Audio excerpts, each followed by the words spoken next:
men, and I don't expect your listeners will know the bulk of them. Mike Beard, who played for the Braves, Aubrey Gatewood, who played for the then California Angels, Leon McFadden, who played for the Houston Astros, and Aaron Pointer, who played for the Astros, and prior to that, the Colt 45, which was the precursor to the Astros.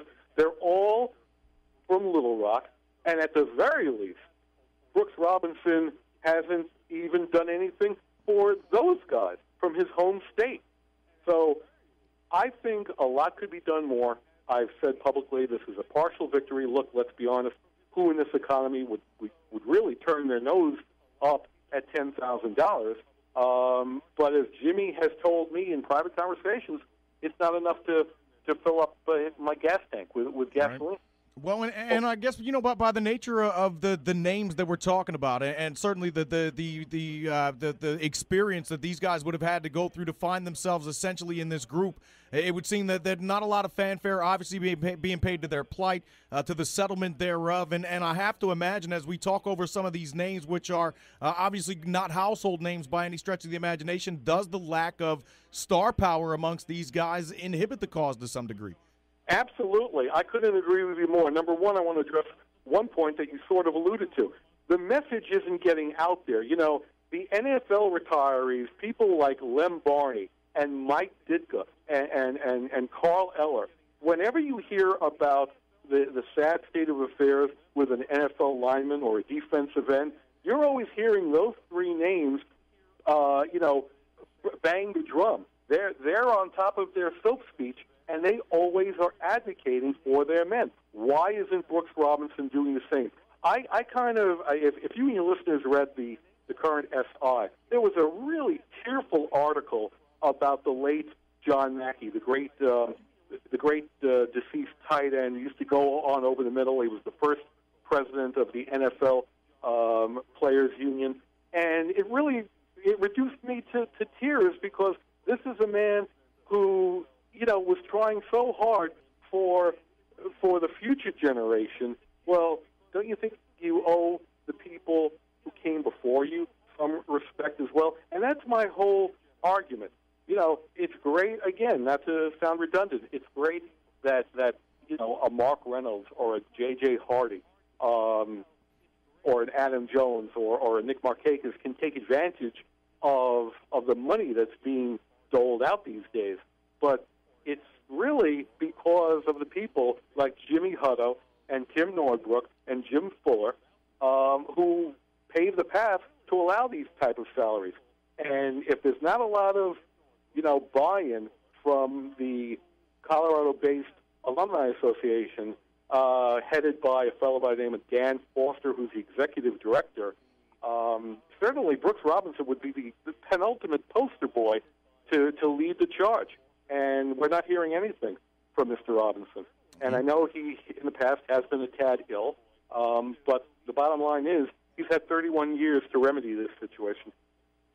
Talking with Doug Gladstone, author of A Bitter Cup of Coffee. It essentially details the plight, if you will, of 874 retirees who are non-vested in Major League Baseball and therefore find themselves outside of the umbrella, if you will, of MLB's pension. And Doug, I guess as easy as it is to point to problems, and we've indicated that baseball, a multi-billion-dollar industry as things stand today, sometimes solutions not as easy to come by. While we look at the sum of $10,000 as being paltry, especially when we consider that to be the top end of the payments that are projected to these guys. With that said, in terms of what would be fair and equitable, I mean, have these guys come up with an ideal set of circumstances from their own point of view?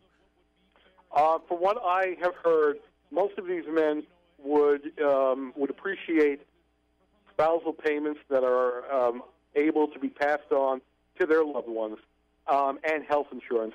It's just as important to them, if not more so, as the crumbs that Major League Baseball announced with a lot of fanfare that these guys are going to get. Doug, I got to ask, in talking to the impacted players, and I can imagine that obviously their viewpoint as it relates to the business of Major League Baseball would have to be somewhat cynical as a result of this, if nothing else. With that said, do you get the impression that these are guys who still stay dialed into the product of Major League Baseball? Have they been so put off that they're not able to embrace the sport as fans anymore? No, these men, first and foremost, love the game of baseball, love it with a passion that, pardon me, an armchair quarterback like myself probably will never realize. And that's what makes it all that more painful for them. They feel, and you mentioned that, when the book came out, there were 874 men alive. Since the publication of my book last April, about 8 have died. And a lot of them have gone to their graves thinking that MLB has turned their back on them, and that's really a shame. Of those 8, do we expect that if this is a fight that your side ultimately comes out on the right side of, that their survivors will also receive the death benefits for which we're fighting for those that remain? I would love to see that happen, but you have to remember, right now, this payment plan, it's only going to cost Major League Baseball probably $12 million for the next 2 years. If you retroactively restore somebody back into pension coverage, let's say, well, to you and your listeners, a fellow like Tom Bruno. Tom Bruno played with the Toronto Blue Jays, Kansas City Royals, and St. Louis Cardinals. Tom Bruno had 3 years and 161 days of credit. Literally fell 1 game shy. Tom just got married this past April 28th to a beautiful woman in Overland Park, Kansas, and they're quite happy, and he's happy, for the 10 grand, but it pales in comparison to what he could be receiving. 31 years retroactive payments, that would total $930,000 to a guy like Tom Bruno. So, $10,000 is nice, $930,000 is better. And the only way this is ever going to see the successful conclusion, that's what I'm pushing for at least, is if in the next collective bargaining agreement, which, as you and your listeners probably know, expires, I believe, on December 17th of this year, if Michael Weiner, the executive director of the Players Union, and Commissioner Seelig and his top labor relations vice president, Rob Manfred, agree, and it can only be done in collective bargaining, to put these guys back into pension coverage. If, in fact, that happens, I know I'll be happy. Does the changeover at the top end of the Players Association give at least a subtle glimmer of hope that we may see a reversal of course? Well, look, under Don Fehr, nothing was done. And before that, Marvin Miller. In a year and a half, Michael Weiner has at least agreed to what these payments are technically called. They're referred to as non-qualified life annuities.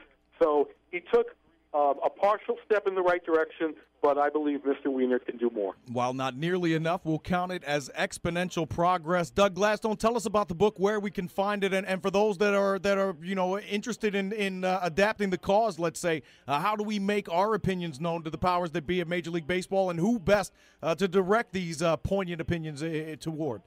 I thank you for that. You can call 1-800-827-7903. That's my publisher out in Pennsylvania, 1-800-827-7903. That's the best way to get it online, or go to Amazon or Barnes & Noble. You can certainly get it that way. In terms of writing directly to the people that matter, Commissioner Seelig at 475 Park Avenue, where the baseball executive offices are. And you might also instruct your listeners to go out to the website of the Major League Baseball Players Alumni Association in Colorado Springs. Jeff Hickson, Dan Foster, they're the executives out there. And tell them that, don't puff up your chest. It's not that great a deal that you were celebrating on April 21st. You can do more. You should do more. Doug, if I may ask, for a cause that seemingly, as we mentioned, doesn't get a great deal of attention, and for, I guess easy to glean reasons, what is it that brought your interest to this cause? Well, very quickly,